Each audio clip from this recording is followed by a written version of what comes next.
DFO Bishnupur Dr. Rebecca Soibam Chanu gi meeting makada Bishnupur Wildlife Protection Act English Singam Gachama Pan Homfuta Nithoi gi makada Schedule Amada Chaliba Kharsa Hatpani Haiba Miyoi Ama Nongmaiga Konana Fagat Pangamtre Faraba Miyoi Adugi Ming Mayang Mayum Nasir Chay Kuntragataret Apokpa Mayang Mayum Tomba Kawe Wangoi PS ki Manung Chanba Paubitek Mayai Laikai Degine Faraba Miyoi Adu DFO Office Bishnupur Dangarang Paumi Singa Mamangda puthokladuna DFO Dr. Rebecca Soibam Chanu na hai ngasi ayuk pung 3 tom tabada Bishnupur Forest Division na akaknaba paw mo fangbadage Division asina koliba isoki Jawa lamjawdagi Kharsa hatpalakpa sadan ba miyoi khara lakle paw fangbadage DFO gi Bishnupur RFO Sukham Ratan Kumar naluchingba staff sing additional SP Satyam Takelambam naluchingba District Police Team amana Taubul Yangoi Karong amadi Bishnupur District Police ki isoki chutu local dage Taubul VDF Post ki ASITH Rabina Luchingba VDF Amade Police Personnel Miyoi Kunna Saba Team Amana Taubul Lomdage Imphal West ki Additional SP Moirang Mayum Bisorjit Amade ASI Hidrom Rosena Luchingba Imphal West District ki Police Team Ama Mayang Imphal Lomdage Tongan ba Maikai Singdagi Changsinduna Sadan Basingadu Fanaba Honabada Hairiba Miyoi Nasirasi Fakibani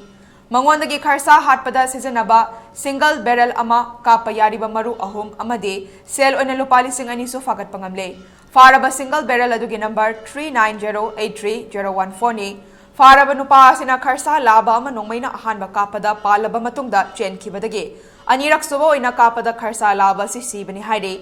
Wildlife Protection Act English Singamaga Chama Pan Homfuta Nithoige Saddle Gimanung Chana Leiba Loktak Pata Chakta riba sa sing hatanaba patrolling toina chatle adubo kanagumbana lona sa hatlaga chaba amadi hatlaga yonthokuna senda lambi oina chatharakpagi pau tabadagi Divisional Forest Office Bishnupur gi staff sing mikop nahom sing na leide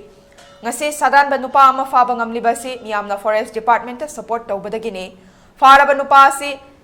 aina yadaba sa hatpasing amatta lemna tharoi makata na fara banupa mathakta Wildlife Protection Act ki matung ina matik chaba chairak fangalagani maram asina lamdam asina leiriba miyamna loktak pata leiriba sangai Kharsa lamok amade mapaldagi chakta balakliba ujek sing kanbada biodiversity ngak na thambada achoba thogdang lomina si haike gi hosiki jawalam jawgi mafam sida Kharsa se magi habitat se amna pixelakpa string toksalakpa mafam asida ngagi farm mayam amal lesalakpa siga maram oiraga sangai Kharsa leiriba singsida magi leibam sida big challenge am leirakpagum sumaina tobagi khoina amakha thingnajai koi hog deer kai common name da ko sigi gi Kharsa se locally khoina kauriba Kharsa se masi masis wildlife protection eki makhada schedule 1 animal ni magi protection je highest no ni exigi makhada leiriba se aduga magi status se khoi nangasi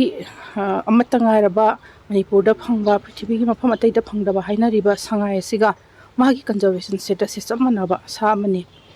adu sigumba sa singse khoina maita leitana phaduna sa thokpa hantok thokpa sigumba se khoi laibak thibani sigumba se aina yade habado praja miyam da so khoi message matham janingi aduga sumaina tawba se matung da su we will have no mercy for them khoi di khoi na hek phaba sumaina tawba matham da ekki chap saba do chathagani ada dumatang ai